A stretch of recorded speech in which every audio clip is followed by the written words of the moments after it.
it's Mr. Damon, and I am so glad that I get to hang out with world-famous you. I sure hope that somebody today has told you how great you are, because you are incredible. There's no one else like you. You are one of a kind, created by God to do amazing things. That is just one of the reasons why I am so thankful that I get to be your friend. Now, there is something about me that you may not know. When I was little, I was scared of a lot of things. I was scared of having to eat cauliflower for dinner. Yuck. I was afraid of people making fun of me. And church kids, I was scared of sharks. You heard me right. Sharks. In fact, I was so scared of sharks.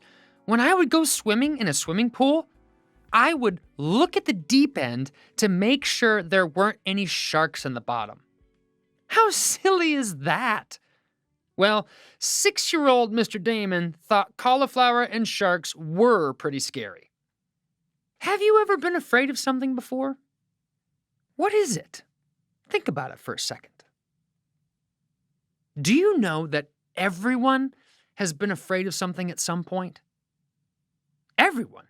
Your mom, your dad, your brother, sister, coach, pastor, even the president or prime minister of your country feels afraid at one moment or another.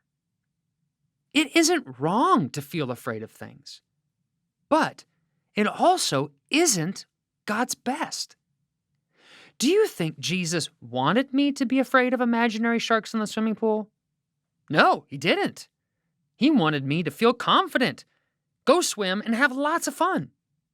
In the same way, when we feel afraid of something or someone, Jesus wants to take that fear away and replace it with something called courage. And in tonight's story, you will learn about a man who started off scared and what happened to him once he met Jesus.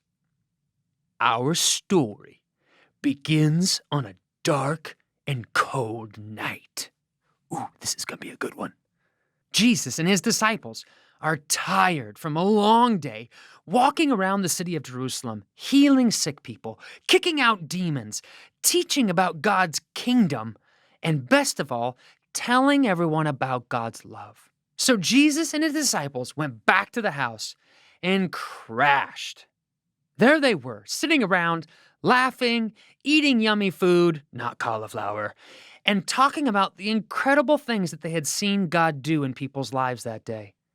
In the middle of their great conversation, all of a sudden, a confused look came over Philip's face. "Does anyone hear that?" he asked. Thaddeus looked up and said, "I don't hear anything." "Shh," Philip protested. "There it is again. Listen." All of the disciples quieted down and listened. Jesus smiled, picked up an olive and ate it. "I think we're about to have a visitor," he said.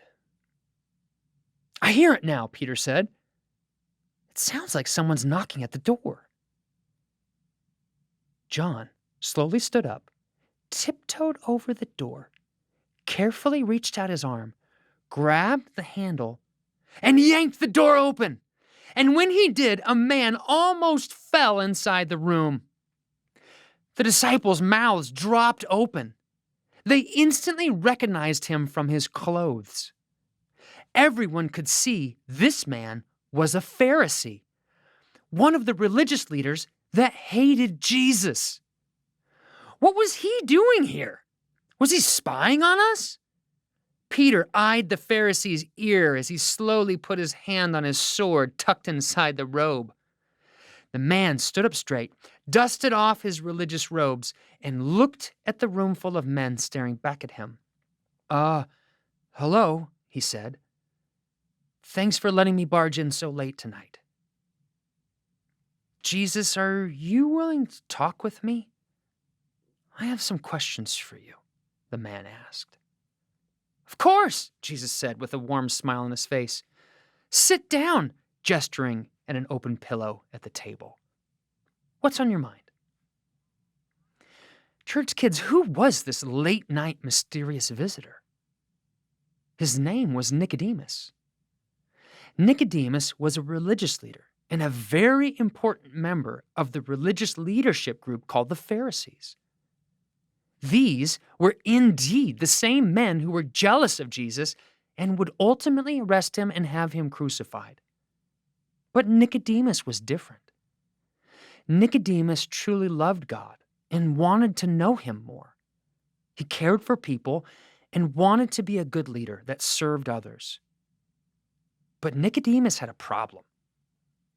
He was afraid. Now, he wasn't afraid of sharks in the swimming pool, I don't think. But he was afraid of what other people thought about him. I definitely know what that feels like. If you've ever worried if other kids thought you were cool, or liked your clothes, or wanted to invite you to their birthday party, then you know how Nicodemus felt. Worrying about what other people think of you is called insecurity. Despite the fact that Nick was an adult and an important leader, deep down, he still wanted to be liked by others. From the very first moment Jesus had started telling people about God's kingdom, Nicodemus was watching him. The more people Jesus healed, the more Nicodemus liked him. In fact, the more Nick heard Jesus talk about God's love, the more he began to ask himself, could this be the Messiah, God's rescuer? And as he sat across the table that night from Jesus, looking into his kind face, a million questions swirled through Nicodemus's mind. Jesus, he said, I know that you're sent from God, and that you...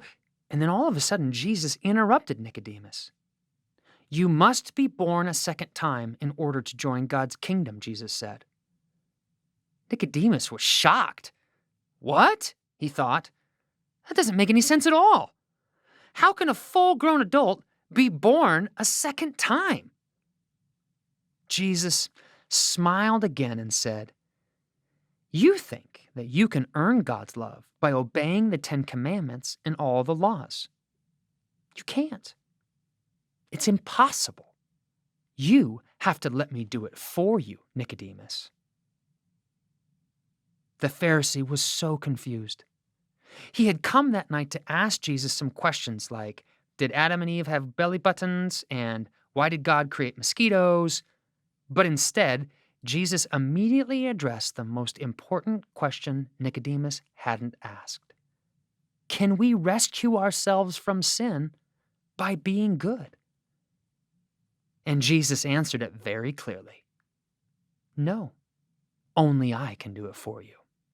Nicodemus and Jesus talked for a few minutes more, and then Nick stood up, nodded goodbye, and left. As he stepped out into the cold night air, his mind raced. Since Nicodemus was a little boy, he had been told that he had to be good enough in order to become a part of God's kingdom. But Jesus said the only way to be forgiven and become best friends with God was by simply believing in Jesus and trusting him. So why did Nicodemus come and visit Jesus so late at night? It's because he was worried. He was worried that his fellow Pharisees would find out that he liked Jesus. Nicodemus was insecure. But for the next 2 years, he watched Jesus, followed his ministry, learned about the way that he helped people, fed people, gave money to the poor, healed the sick, raised the dead, and set people free from demons. And the more he did, the more he was convinced Jesus is God, the Messiah. And the moment Nicodemus believed this, his life changed forever. The fear he felt about other people's opinions of him melted away. When the Pharisees wanted to falsely arrest Jesus, one man stood up to them. It was Nicodemus. And after Jesus was crucified, there were only 2 people who gently took his body off of the cross and lovingly prepared it for burial in front of all the Pharisees to see. One of them was Nicodemus, because Nicodemus was no longer afraid. We all feel afraid at times. But when we invite Jesus into the middle of our fear, the same thing happens inside of us that happens inside of Nick. The secret, church kids, to not being afraid isn't to get more muscles, more money, become more popular, or try and be perfect. The secret to being confident is to realize Jesus is with you wherever you go. He loves you, and He will always help you. If the God who created the universe is on your side, really, be honest. What do we have to be afraid of? Definitely not cauliflower or sharks in the pool. Why don't we talk to Jesus together? Say this after me. Jesus, I want to know you. I want to really know you. I want to know how much you love me. I want to know you are always with me and will always take care of me, even when scary things happen. Now, church kids, I want you to do something for me. With your eyes closed, I want you to picture in your mind, what are some of the things that you're afraid of? Think about it for a moment. Do you have it in your mind? Now, I just want you quietly, out loud, to say what those things are to Jesus. And now, I want you to say this after me. Jesus, I don't have to be afraid anymore. I don't have to try and be strong on my own. Be strong for me. Be confident for me. Make me courageous. I love you, Jesus. Thank you for always loving me. Amen. Jesus is making you confident and courageous because that is who you are. Have a wonderful night's sleep and sweet dreams. We can't wait to see you courageous you, tomorrow. Good night.